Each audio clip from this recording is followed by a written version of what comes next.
రతన్ టాటా గారు మన దేశంలో ఒక గొప్ప వ్యక్తి.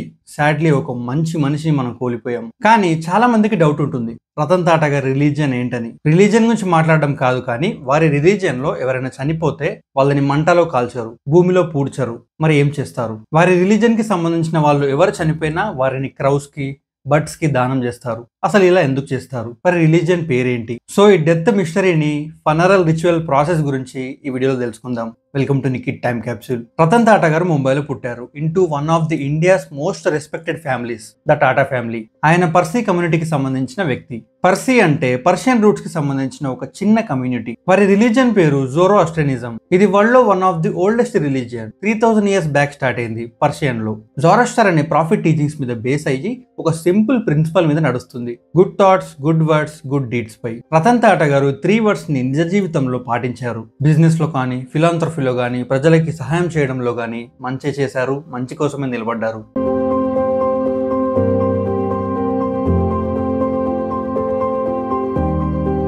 ఇప్పుడు జోరాస్ట్రియన్ ఒక బిలీఫ్స్ ని తెలుసుకుందాం. జోరాస్ట్రియన్స్ కి ఫైర్, ఎర్త్, ఎయిర్, వాటర్ ఇవన్నీ సాక్రెడ్ ఎలిమెంట్స్. వీటిని చాలా రెస్పెక్ట్ చేస్తారు. వాళ్ళకి ఈ నేచర్ ఎలిమెంట్స్ ని పొల్యూట్ చేయడం అస్సలు ఇష్టం ఉండదు. అలా చేస్తే వారి రిలీజియన్ లో సిన్ గా భావిస్తారు. సో జోరాస్ట్రియన్స్ లో ఎవరైనా చనిపోయినా వారిని కాల్చడం, పూల్చడం చేయరు. ఇది చేస్తే నేచర్ కి ప్రాబ్లం ఇచ్చినట్టే. అందుకే థౌజండ్స్ ఆఫ్ ఇయర్స్ నుంచి వాళ్ళు ఒక యూనిక్ ట్రెడిషన్ ని ఫాలో అవుతున్నారు: టవర్ ఆఫ్ సైలెన్స్.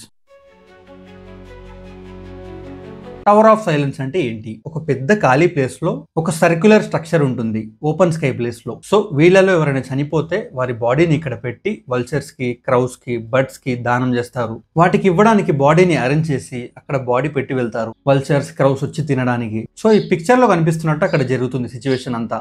ఇదే వాళ్ళ బిలీఫ్, ఇదే వాళ్ళ నమ్మకం. ఫస్ట్ టైం విన్నప్పుడు అందరికి స్ట్రేంజ్ గా అనిపిస్తుంది, కానీ అక్కడ వాళ్ళ కల్చరే ఇది. వాళ్ళకి ఇదంతా ఒక సాక్రెడ్ యాక్ట్. బాడీని నేచర్ కి ఇవ్వడం, పొల్యూట్ చేయకుండా ఉండడమే వారి బిలీఫ్. సో ఈ ఫనరల్ ప్రాసెస్ ని ఫాలో అయ్యి బాడీ సౌల్ ని ఫ్రీ చేస్తారు. ఇదంతా చేయడమే ఫనరల్ యొక్క ఇంటెన్షన్. వాళ్ళ జీవితం అంతా గుడ్ డీడ్స్ పై నడుస్తుంది. అందుకే మరణ తర్వాత కూడా మంచికి హెల్ప్ అవ్వాలని ఫాలో అవుతారు. నేచర్ ని హార్మ్ చేయకుండా ఉండటమే ద మెయిన్ ఫిలాసఫీ. జోరాస్ట్రియన్స్ ఒక ఫనరల్ ప్రాసెస్ కి ఇంకో పేరు కూడా ఉంది: దాక్మా అని కూడా అంటారు. October 9th, 2024 ఒక సాడ్ మార్నింగ్ లో ఇండియా అంతా షాక్ అయ్యింది. రతన్ టాటా గారు 86 years ఏజ్ లో ముంబైలో ఉన్న బ్రీచ్ క్యాండీ హాస్పిటల్లో చివరి బ్రీత్ తీసుకున్నారు. డాక్టర్స్ కన్ఫర్మ్ చేశారు ఏజ్ రిలేటెడ్ ప్రాబ్లమ్స్ వల్ల చనిపోయారని. అక్కడికి కామన్ పీపుల్ నుంచి ఇండస్ట్రియల్స్ వరకు టాటా గారిని చివరి చూపు చూడడానికి అందరు వచ్చారు. నెక్స్ట్ డే పర్సీ క్రెమటోరియంలో ఉర్ఫీలో ఫైనల్ రిట్స్ జరిగాయి. స్టేట్ హానర్స్ తో నేషనల్ ఫ్లాగ్ ని వ్రాప్ చేసి 21 గన్లతో సెల్యూట్ చేస్తూ శాంతినిచ్చారు. రతన్ టాటా గారి గొప్ప లెజెండ్స్ కి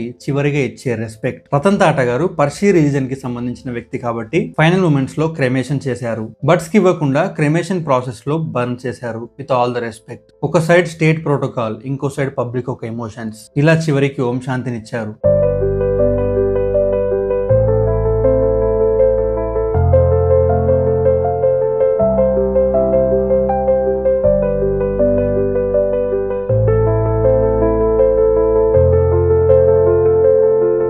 ఈ ఫనరల్ ప్రాసెస్ ని ఇంకా ప్రాక్టీస్ చేస్తున్నారా అంటే, ఇండియాలో పర్సీస్ అందరూ ముంబైలో ఉంటారు. అప్పట్లో బర్డ్స్, వల్చర్స్ ఎక్కువ ఉండేవి. సో అప్పట్లో ఈ ఫనరల్ ప్రాసెస్ చేయడానికి కుదిరింది. కానీ ఇప్పుడు వల్చర్స్ ఎక్స్టింక్ట్ అయ్యాయి. పొల్యూషన్స్ పెరగడం, ఫుడ్ స్కారిటీ లేక అవి ఎక్కువ ఉండటం లేవు. అవి తక్కువైపోయినందుకు మోడర్న్ జోరాస్ట్రియన్ కమ్యూనిటీస్ ఇప్పుడు బర్న్ చేయడం, సాయిల్ లో పెట్టడానికి కూడా యాక్సెప్ట్ చేస్తున్నారు with all the respect. Ratan Tata గారు త్రూబానే ఒక పర్సీ. సో ఆయన బిలీఫ్స్ తో కంపాషన్, సింప్లిసిటీ, కైండ్నెస్ ఇవన్నీ జోరాస్ట్రియన్ యొక్క వాల్యూస్ ని రిఫ్లెక్ట్ చేస్తున్నాయి. టాటా గారు అతని రిలీజియన్ ని ఎక్కువ బయట డిస్కస్ చేయలేరు. ఎందుకంటే ఆయన అన్నారు, humanity is the biggest religion. Parsi funeral traditions కి కూడా రెస్పెక్ట్ చేశారు. కానీ మనకి ఎప్పుడు ఒకటి గుర్తుండాలి, రిలీజియన్ యొక్క ట్రూ ఎసెన్స్ ఎప్పుడు మంచినే కోరుకుంటుంది. జోరాస్ట్రియన్ రిలీజియన్ యొక్క ఎంటైర్ ఫిలాసఫీ ఏంటంటే, జోరాస్ట్రియనిజం లో డెత్ అంటే అంతం కాదు, ఇట్స్ జస్ట్ ద ట్రాన్స్ఫర్మేషన్. మనం భూమిపై ఉన్నప్పుడు మనుషులకి సహాయం చేస్తాం, మరణ తర్వాత ప్రకృతికి కూడా అంతే సహాయపడాలని కోరుకుంటారు, అదే ఫాలో అవుతారు. అందుకే టేల్ ఆఫ్ సైలెన్స్ ఒక ఫనరల్ ప్రాసెస్ ని ఫాలో అవుతారు. మనం ఈ వీడియోలో రతన్ టాటా గారి లైఫ్, ఆయన బిలీఫ్స్ మరియు ఆయన రిలీజియన్ లో ఉన్న గొప్ప అద్భుతమైన ఫిలాసఫీని తెలుసుకున్నాం. జొరాస్ట్రియనిజం అంటే ఒక ఫెయిత్ కాదు, ఒక వే ఆఫ్ లైఫ్ అని తెలుసుకున్నాం. ఆయన రిలీజియన్ చెప్తుంది ఫైర్ ని పొల్యూట్ చేయకండి, భూమిని స్పాయిల్ చేయకండి, ప్రతి దానికి అంతే మర్యాద ఇవ్వండి. సో వాళ్ళ ఫైనల్ రిచువల్ ప్రాసెస్ బాడీని బర్డ్స్ కి ఇవ్వడం. ఇలా ఇవ్వడం నుంచి ఒక సేయింగ్ ఉంది, even after the death I will give something to the nature అని. రతన్ టాటా గారి రిలీజియన్ లో ఉన్న ఒక డెప్త్ మనకు ఒక లెసన్ ఇస్తుంది. మనిషి యొక్క గ్రేట్నెస్ తన వెల్త్ లో కాదు, తన హార్ట్ లో ఉంటుందని. సో గైస్, మరణ తర్వాత బాడీని బర్డ్స్ కి ఇవ్వడం ఒక మిస్టరీ కాదు, అదొక మెసేజ్. మనం నేచర్ ని హర్ట్ చేయకుండా తిరిగి థ్యాంక్ యూ చెప్తున్నట్టు. సో ఈ ఎంటైర్ స్టోరీ మనకు చెప్తుంది రిలీజియన్ అనేది బార్డర్, క్యాస్ట్, కల్చర్ ని దాటుకొని ఒక సింపుల్ ట్రూత్ చెప్తుంది. Be good, think good, do good. So guys, this is Nikhit time capsule giving you the history and heart together. ఇలాంటి మరెన్నో వీడియోస్ కోసం ఛానల్ సబ్స్క్రైబ్ చేసుకోండి. Thanks for watching.